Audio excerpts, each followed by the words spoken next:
Assalamualaikum teman-teman semua. Kali ini kita akan sama-sama belajar bersama di mata kuliah psikologi sosial tentang interaksi sosial yang akan disampaikan oleh beberapa pemateri kami. Baik, langsung saja kita sama-sama simak penjelasannya.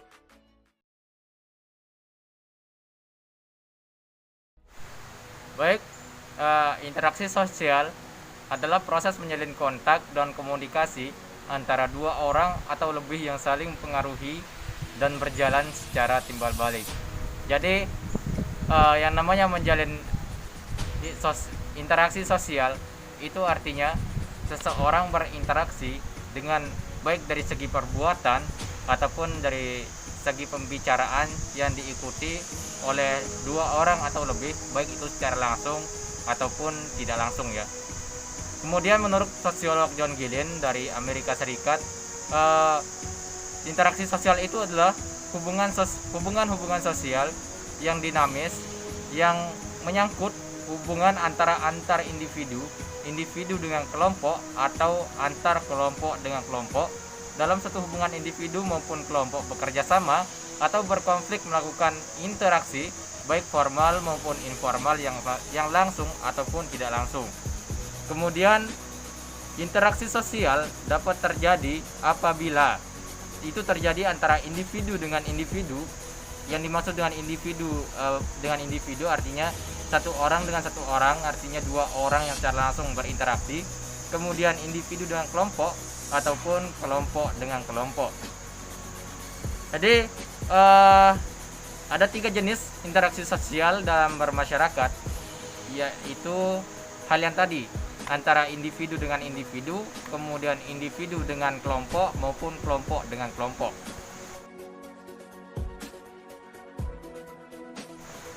Untuk ciri interaksi sosial itu, yang pertama, pelakunya terdiri dari 2 orang atau lebih. Jadi itu syarat pertama, ciri interaksi sosial harus dilakukan oleh 2 orang atau lebih. Kemudian yang kedua, terjadi kontak sosial berupa komunikasi antar pelaku. Artinya harus ada yang dibicarakan oleh 2 orang ataupun lebih tadi. Kemudian yang ketiga, ada maksud tujuan yang jelas sebagai hasil dari interaksi tersebut. Jadi setiap interaksi itu pasti akan menghasilkan suatu kesepakatan ataupun sebuah komunikasi yang tidak langsung. Misalnya seseorang yang bertemu dengan kerabatnya di perjalanan, maka akan ada hal-hal yang dibicarakan. Itulah yang dimaksud dengan ada maksud dan tujuan, seperti itu. Kemudian yang keempat, dilaksanakan menurut pola sistem sosial. Proses sosial tersebut dapat terjadi karena ketidaksengajaan pola yang direncanakan. Jadi seperti yang saya katakan tadi, interaksi sosial yang direncanakan artinya apabila pertemuan atau sebuah rapat yang akan direncanakan, itu yang dimaksud dengan interaksi sosial dengan perencanaan. Kemudian bagaimana dengan interaksi sosial yang tidak dilakukan secara tidak langsung? Saya contohkan di sini, misalkan saya pribadi bertemu dengan seorang kerabat di perjalanan saat menggunakan motor. Secara otomatis karena saya tahu itu kerabat saya, maka saya akan mengucapkan kalimat sapaan ataupun panggilan kepada teman saya itu. Nah, itulah yang dimaksud dengan interaksi sosial yang secara tidak langsung. Interaksi sosial itu bisa terjadi dengan 2 syarat ya. Yang pertama itu kontak sosial atau interaksi. Kemudian yang kedua, komunikasi berupa pembicaraan, gerakan fisik dan sikap. Jadi itu tadi, interaksi sosial harus disertai dengan gerakan fisik ataupun sikap. Nah, timbullah pertanyaan, apakah interaksi sosial itu dapat terjadi apabila tidak dilakukan dengan komunikasi atau pembicaraan? Saya rasa begini, untuk mengawali sebuah interaksi sosial pasti membutuhkan sebuah komunikasi. Misalkan interaksi antara individu dengan kelompok, misalnya antara seorang individu kemudian dengan kelompok masyarakat. ada seorang pemuda yang kemudian mengajak masyarakat setempat untuk melakukan sebuah kerja bakti ataupun gotong royong di desa setempatnya. Pasti seorang pemuda ini setidaknya apabila ia tidak berinteraksi ke satu orang per satu orang, maka dia akan mengumumkan melalui speaker masjid ataupun sebagainya. Nah, itulah yang dimaksud dengan komunikasi, adanya pemberitahuan terlebih dahulu. Kenapa harus ada pemberitahuan? Dikarenakan jika tidak ada pemberitahuan ataupun komunikasi sebelumnya, sebelum melakukan interaksi, maka interaksi itu tidak akan pernah terjadi. Dikarenakan masyarakat tentunya tidak akan tahu bahwa di hari itu akan diadakan gotong royong ataupun kerja bakti di desanya pribadi.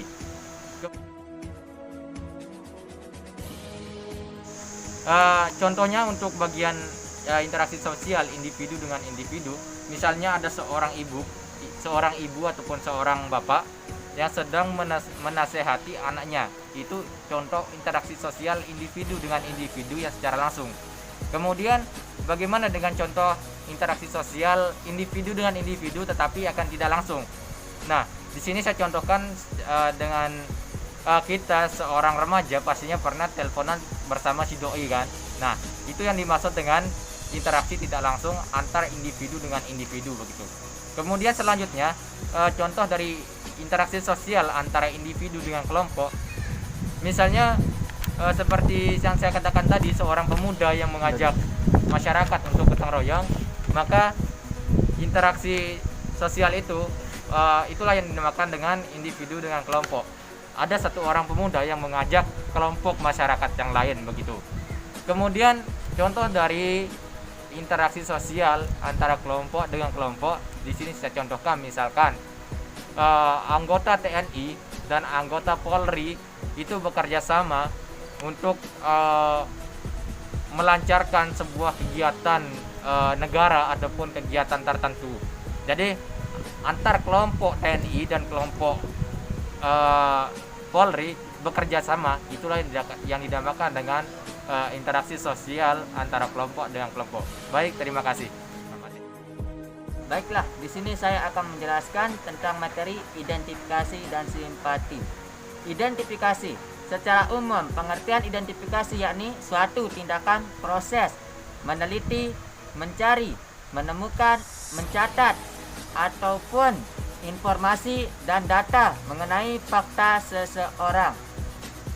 Kemudian adapun pendapat lain tentang identifikasi yakni suatu bentuk interaksi sosial yang di dalam masyarakat di mana seorang memiliki kecenderungan, keinginan untuk menjadi orang lain atau orang yang dikagumi dan yang diidolakan semenjak kecil.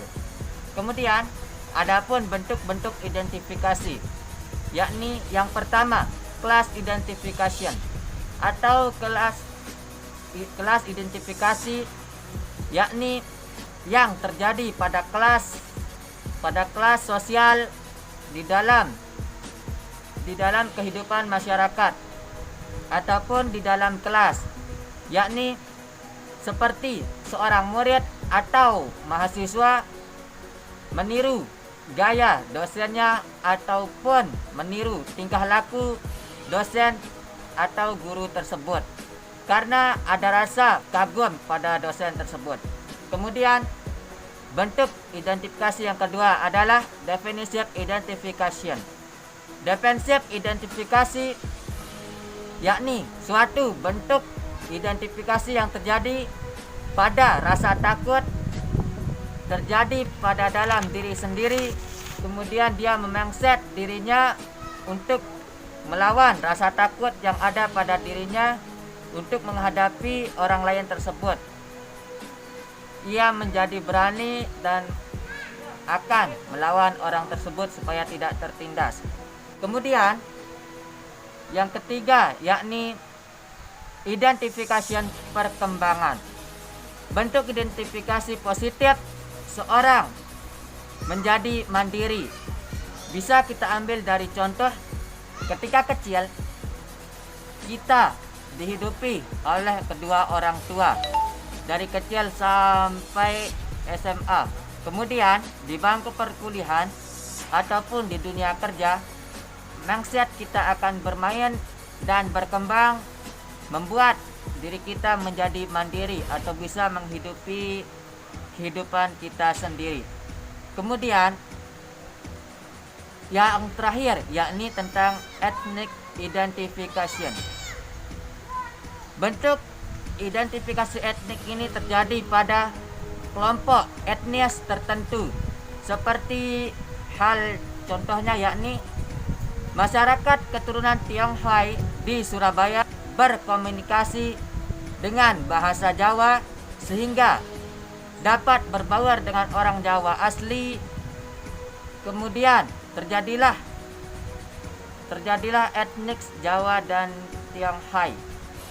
Kemudian adapun contoh-contoh identifikasi, yakni yang pertama, ketika kita mengagumi seorang kakak kelas ataupun senior di kampus, kemudian kita meniru gaya belajarnya dan penampilannya supaya kita juga dapat dikagumi oleh orang lain.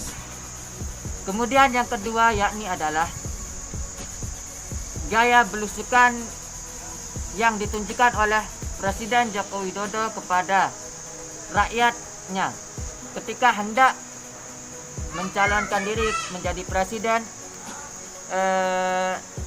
Dr. Insinyur Joko Widodo melakukan belusukan ke desa-desa kecil maupun di pasar, yakni dengan rasa gimana gitu supaya dapat menyentuh hati masyarakat umumnya. Kemudian yang terakhir yakni tentang etnis. Adapun contoh identifikasi tentang etnis yakni ketika ada Jawa tinggal di Lombok, kemudian berbaur dan dapat diterima di Lombok. Begitu pula dengan Jawa nyaman tinggal di Lombok, kemudian dia akan berbaur, yakni etnis Jawa dan etnis Lombok. Kemudian contoh yang keempat yakni meniru tingkah laku seseorang. Seperti yang kita ketahui, jikalau kita meniru tingkah laku hal yang positif yang dilakukan oleh kakak kelas, seperti datang ke kampus tepat waktu, mengerjakan tugas dengan lebih awal dan tidak terpaku pada waktu, kemudian dapat menyempurnakan pembelajaran dari dosen tersebut dan melakukan segala hal positif yang dilakukan oleh orang yang kita kagumi tersebut. Kemudian yang terakhir adalah adapun rasa. Contoh identifikasi rasa idola. Contoh, kita mengidolakan suatu artis ataupun orang Korea seperti Jungkook, Michael Jackson dan yang lainnya. Tentu kita akan menirukan gaya rambut, gaya berpakaian, ataupun gaya bicara yang dilakukan oleh orang yang kita idolakan tersebut supaya dapat menyerupainya. Kemudian saya akan membahas tentang materi simpati. Simpati adalah perasaan peduli atau perhatian terhadap orang lain yang disertai keterlibatan pribadi yang ada di dalam diri sendiri. Kita dapat menunjukkannya pada orang lain. Adapun pendapat lain tentang simpati yakni simpati adalah suatu proses penjiwaan seseorang yang merata ataupun keseluruhannya.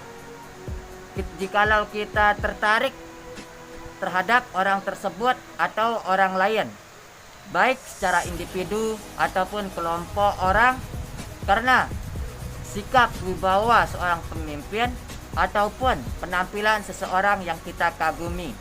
Tentu kita akan meniru semuanya dengan perbuatan ataupun demikian rupa agar kita dapat menyerupai orang tersebut. Adapun faktor-faktor simpati yakni faktor yang pertama yakni ketika ada teman atau keluarga kita yang terjadi kecelakaan antara teman-teman kita, kemudian kita mendapatkan kabar tersebut, rasa sedih ataupun rasa khawatir pasti akan terjadi pada diri kita karena yang kecelakaan itu adalah teman kita. Adapun yang dari keluarga, yakni seperti berduka, contohnya kita mendapatkan berita ataupun informasi dari keluarga bahwa ada sepupu kita yang meninggal di pulau seberang atau jauh gitu, tentu rasa berduka akan muncul pada kita, rasa kehilangan ataupun rasa sedih. Kemudian adapun faktor yang kedua, yakni perasaan ikut bahagia ketiga, yang dimana ketika kita mendengar ada sahabat kita menikah ataupun bibi kita sedang melahirkan seorang bayi, kemudian rasa bahagia itu juga akan tersirat pada kita dan kita akan ikut berpartisipasi bahagia dengan pernikahan teman kita ataupun kehadiran calon keponakan kita yang dilahirkan oleh bibi kita. Rasa bahagia dirasakan oleh kita pribadi.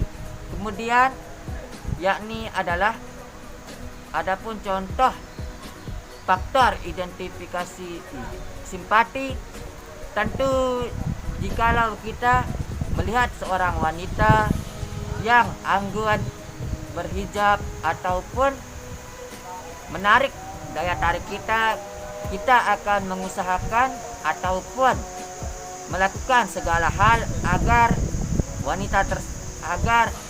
wanita tersebut dapat kita luluhkan, memberi rasa simpati, perhatian lebih kepadanya.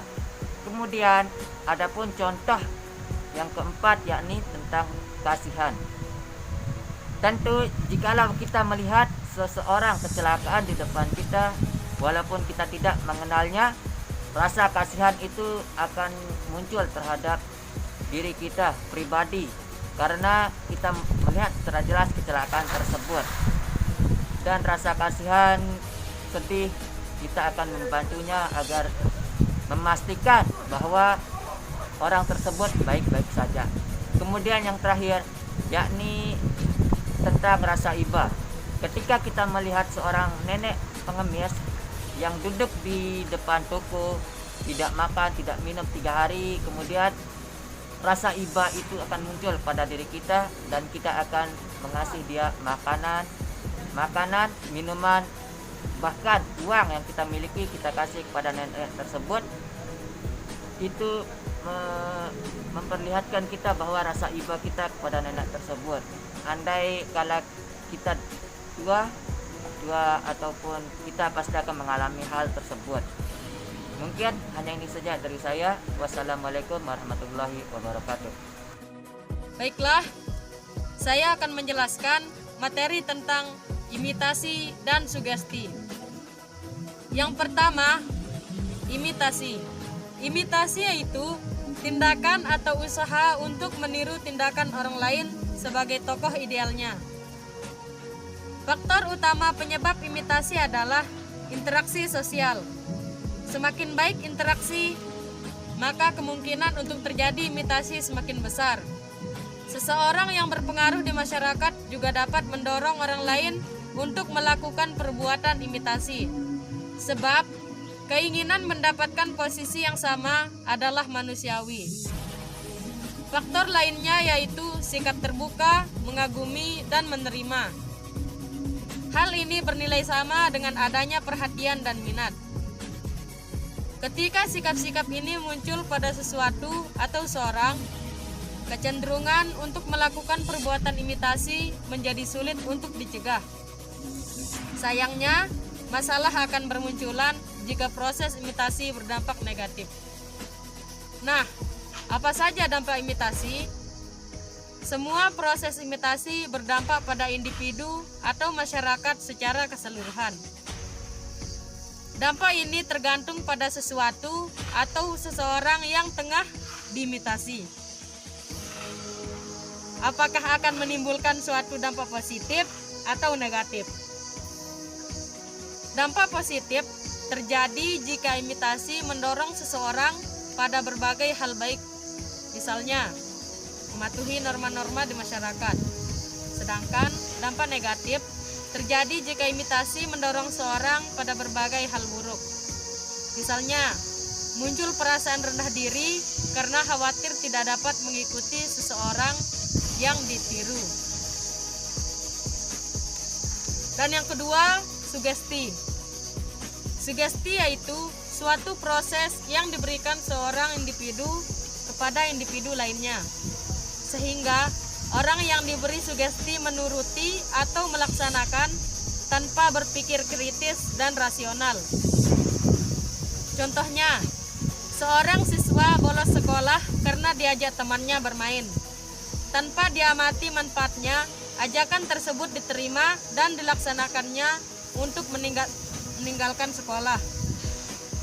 Jenis-jenis sugesti ada 3, yaitu yang pertama, sugesti kerumunan. Sugesti kerumunan adalah penerimaan yang bukan didasarkan pada penalaran, melainkan karena keanggotaan atau kerumunan.